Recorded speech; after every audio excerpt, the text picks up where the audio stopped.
Hey, how you doing? This is John, and welcome to John's Long Box. Today we're looking at JLA number 1. This is DC Comics. It was $1.95 in January 1997. And look at that tiny little Comics Code Authority. So this is by Grant Morrison, Howard Porter, and John Dell. All the information we need right on the cover. So this was right before this. They had the Detroit League, I think they called it, with Vibe and all that, and it didn't sell too well. And then Grant Morrison did a pitch to DC Comics, and basically his pitch was, let's put the best superheroes on the team. Let's put Batman, Superman, Wonder Woman, The Flash, Green Lantern, Martian Manhunter, and Aquaman. And people are like, okay. And guess what? It was a big hit. So you put a top talent, top writer, you put a top artist, okay, and you put the top characters. And what do you figure? It was a big deal. This was printing money for DC. Now I was living out west at this time, and I was like the brokest I ever want, and I still had time to pick up the JLA. This was such a good comic. And here, let's look at this ad. We got Independence Day. You know, I still have never seen that movie, Independence Day. The big action movies, I was never into seeing. Oh, that's funny, that Independence Day over here, and then we have the White House. That's the commercial. Okay, let's look at the indicia, even though we know all the information. JLA 1, January 1997. Okay, we knew that already. See, we have the opening page is the White House. I'll talk more about the team as we go along, the creative team. And what's going on? We have, turmoil. Look at that. Now, is that a coincidence? Is that a coincidence? I don't know. I can't answer that. Grant Morrison, okay, let's talk a little bit about Grant Morrison. Grant Morrison is a nut job. I love him and I hate him at the same time. There's no denying his talent. Oh man, Grant Morrison changed my life. He really did. I first started to notice him in I think it was the Doom Patrol and Animal Man. I don't remember which one I picked up first. But that Doom Patrol, oh my God, he was really big into like the beat poets and like Jack Kerouac and Allen Ginsberg. And at the time, my friends were, you have a group of friends that you grew up together, and then life happens and they start splitting up. I was around 22, 23, and they all started like moving across the country. One guy, got a job offer someplace else. One guy had a girlfriend that he was going to go move. She moved across. So the gang was breaking up. So I was like, you know what, I gotta get out of here. I was reading a lot of comics at the time. Grant Morrison was really speaking to me. I needed a change, and I packed up and I moved across the country. And I blame comic books for this. Alan Moore, Grant Morrison. It was like the British invasion of the comic book company. Top talent, just really. And a consequence of that was I was broke. Here I am living across the country. I don't know anybody. I'm starting a job search and blah blah blah.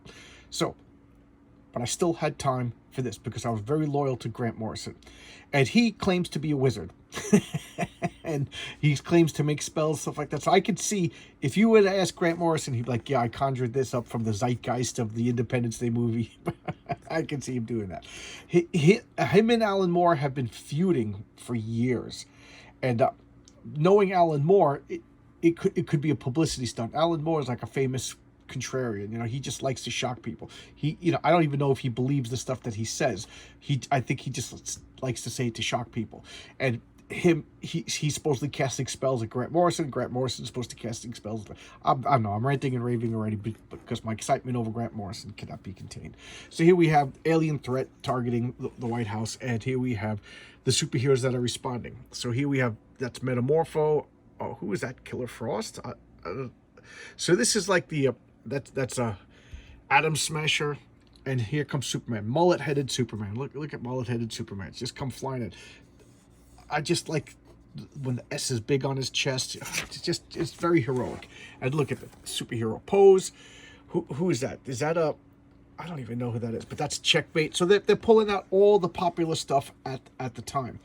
All the popular superheroes, all the popular comics. Checkmate was I think it was winding down at this point. And here's Superman just standing resolute. Look, just being a tough guy. And now we finally have the splash page. We're fighting them, And look, I am Protex. We are the Hyper Clan. We've come to save the world. So these are the bad guys. There's nothing, and let me repeat that, there's nothing scarier than people who come to save you. You know, like Ronald Reagan said, I'm from the government. I'm here to help. That is terrifying. These villains with righteous intentions, oh my God, they are the worst. So here he is, Grant Morrison is suckering me in. And uh, I hope I don't remember everybody's name, but here we have Grant Morrison, writer, Howard Porter, penciler, John Dell, the inker, Pat Garahay, the colorist, Heroic Age Separations, Ken Lopez, and Ruben Diaz, the letter and the editor. And welcomes you to a proud new era in Justice League of America. So here we go. They're fighting the Hyper Clan. And Protex, the leader of the alien hyperclan, went on to explain how his home planet had been destroyed by its inhabitants, leaving the superhuman survivors to wander the universe in search of a new world. So they're going to save everybody from themselves. Jeez, that's just terrifying. They're giving their speech. We're going to save you. We're going to save you, and blah blah blah. Keystone City. That's the home of the Flash. That's Barry Allen, right? So here we go. That's Linda Parks, his wife, and he's just going to go and take off.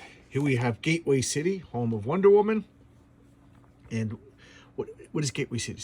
I think it's like the analog of Philadelphia. And here we have New York, the Green Lantern. That's the Kyle Rayner Green Lantern. And Denver, the Martian Manhunter. I just love that. He's just sitting there like a king, you know, just watching. And there we are. They're all going to welcome us. We are your new saviors. Thank you for your attention. You know, aren't you going to, thank us? We're here. Ta-da, we're here. See, here they are. They're going to restore the deserts into fertility. They're going to watch Zentorian and Abortal, ferried in the thousands of tons of fertile topsoil gathered from the ocean bed and from the upper South Polar fields. While superfast Zum, together with Tronics and the shape-shifting Fluxus, set the world seeding what was until today the world's most famous wasteland. In a single day, the alien Samaritans have succeeded in turning hell into heaven, creating lush gardens where not so long ago nothing could hope to grow.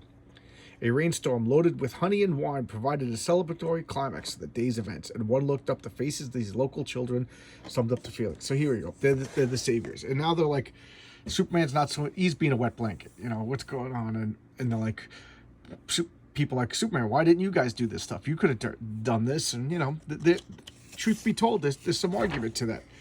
And here they are, God name, no, well, you can't do this. This is a sin against me. I'm inhuman. And what do they do? They're attacking, and they're just executing villains. You can't attack.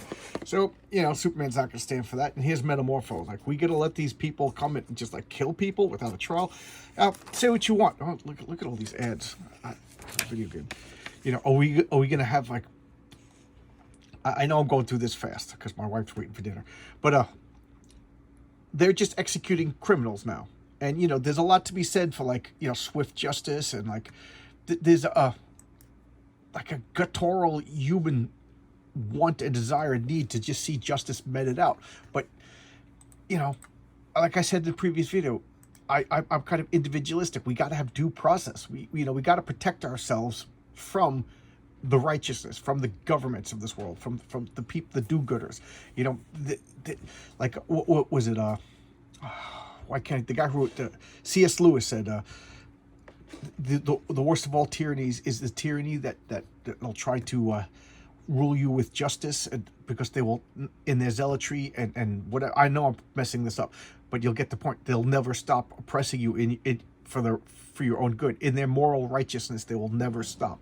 Even Hitler took a day off, is what they're saying. Because Hitler, well, did Hitler think he was doing the right thing? I don't know enough about Hitler, but you know what I'm saying. Like Dr. Doom wants to make a golden age. Magneto wants to save. They will become the worst tyrants because they will never stop because they think they're right, and that's what these guys are doing. Now they're killing villains, without a trial. Yeah, granted they're villains, but there's a reason why. I think I talked about the Punisher in the previous video that he's a serial killer. He's a damaged person. He's not a hero. He's going out and killing. I can't just take up a gun and go around and start shooting people. What kind of society would we have for that? We have to have due process, and that's what Superman and the Justice League are saying. Now could they have used their superhuman strength and powers to make the Sahara Desert into a Garden of Eden, that's a whole different argument. And, you know, I could probably argue both sides, but, you know, would it be a problem? I don't know. Why can't Green Lantern and Superman and the Flash and Wonder Woman just solve world hunger? You know, it's when they start coming and killing the criminals and telling you, you know, behave or we'll hit you with our godlike powers. That's where I have the problem. But anyway, I digress. I'm talking philosophical. So just look at this art. I find the Howard Potter artwork gets better and better and better with every issue, and you know, it's going to take them a while to get to their stride. I thought this one was a little over the top. I thought you know, as much as I'm against like this modern trend of decompressing stories, what I mean by decompressing stories is you take a story that should only be in 1 or 2 comics and you expand it to 6 issues. Why do they do that? So they can sell a trade paperback. Trade paperbacks usually fill 6 issues, or usually are comprised of 6 individual comics, and it's a good way to sell. And trade paperbacks always stay in print. They're always in the back in the comic book stores. They're always in the libraries and the bookstores. So trade paperbacks are a good deal. So it like Brian Michael Bendis to me became the king of decompression. You got a story idea, you know, Stan Lee and Jack Kirby would do that entire story in 1 comic. Brian Michael Bendis will do it in six issues. Why? Because they could sell the trade paperbacks.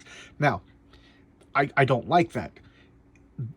So it's funny to me that I'm saying this particular issue, to me, could have been expanded into 3 or 4 more issues, because I thought this was a big concept that was kind of squished. I would like to have seen more of the Hyper Clan, like their personalities, their motivations, you know, their powers. And with Grant Morrison, you know, he would have made everything really cool. So, you know, the guy's got big ideas, and for the most part, he could finish a story. This one, I just would have liked to have seen more. And that's not a bad criticism, huh?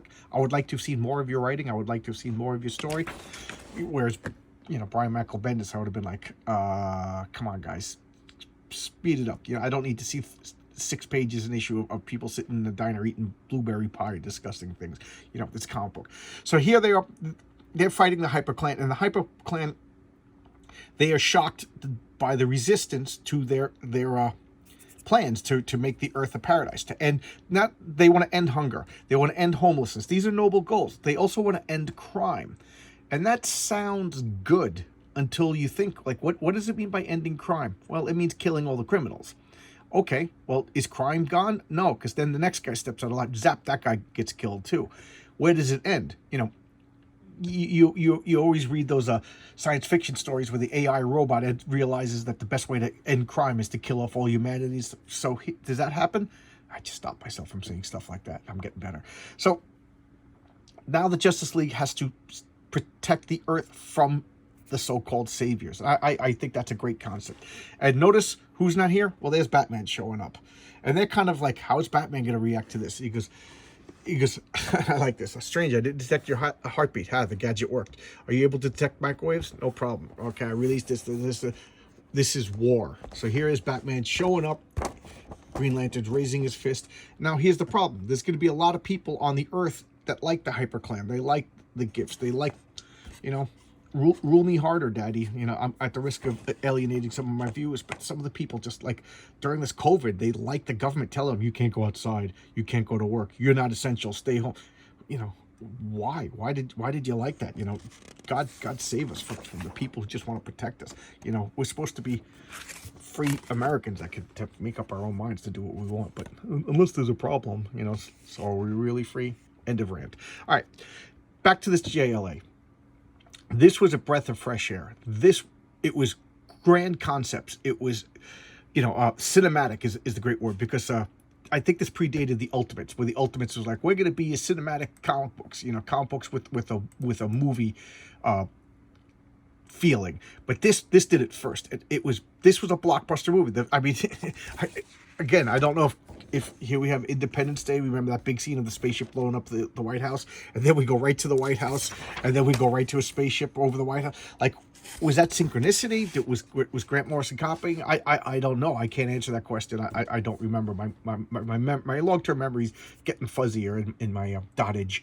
But this was a blockbuster movie. Every issue was a blockbuster movie. And one of the things I liked is he kind of put a I showcased the Great Darkness Saga by the Legion of Superheroes, Paul Levitz and Keith Giffen, and oh, that's gonna drive me nuts that I can't remember the. Oh yeah, Keith Giffen, and there was another inker. But anyway, I showed that when the Legion of Superheroes fought Darkseid, and the premise to that story was Darkseid was dead for 1,000 years, but his vast godlike power restored him, and it took him 1,000 years to come back, to the point where the Legion, who were 1,000 years in the future, they just assumed that Darkseid was a myth from the Dark Ages, and then they find out to their horror that he was real. This comic tells us how Darkseid was killed. Spoiler alert, the atom goes into his body and expands and blows out his internal organs, giving him like a stroke, heart attack, and aneurysm all in one. It was great. They showed how powerful the atom could really be. Spoiler alert for a 35-year-old comic. But I'll probably showcase that particular issue in this. But I love Grant Morrison. And this is Grant Morrison. He was focused. He was doing superhero comics. At the time, he was also doing a lot of bizarre comics like The Filth, The Invisibles. He was a rock star at the time. I think his star is starting to wane these days. But I'm very loyal to the guy. I heard he's been writing a very interesting run on the Green Lantern. I should pick up those back issues because like I said, I'm very loyal to Grant Morrison. Even though he's a weirdo, even though he's kind of like a diva. You know, same with Alan Moore. Alan Moore's a crybaby diva, but I'm very loyal to them. They really did, in a realistic way, change my life back in the 90s. So there you go. This was a great run. Pick these up. This to me is what superhero comic books are all about. It's over the top. It's heroes. They're Grant Morrison, as much as he's one of these British deconstruction guys, you know, who are edgy and cool, he really does have a respect for all these characters. He does some really cool stuff with Aquaman. Oh yeah, he does some stuff with Flash to the point where you're like, you know, you start to think like Flash is probably DC's most powerful villain when villain. Was that a Freudian slip? Flash is one of DC's most powerful superheroes, when written by a really intelligent, off-the-wall guy like Grant Morrison. So I could rave about this all night long, and I'll start to ramble. So I'll stop now. Just pick up the JLA. It's really, really worth it. All right? I'll see you tomorrow with another video, everybody. Bye-bye.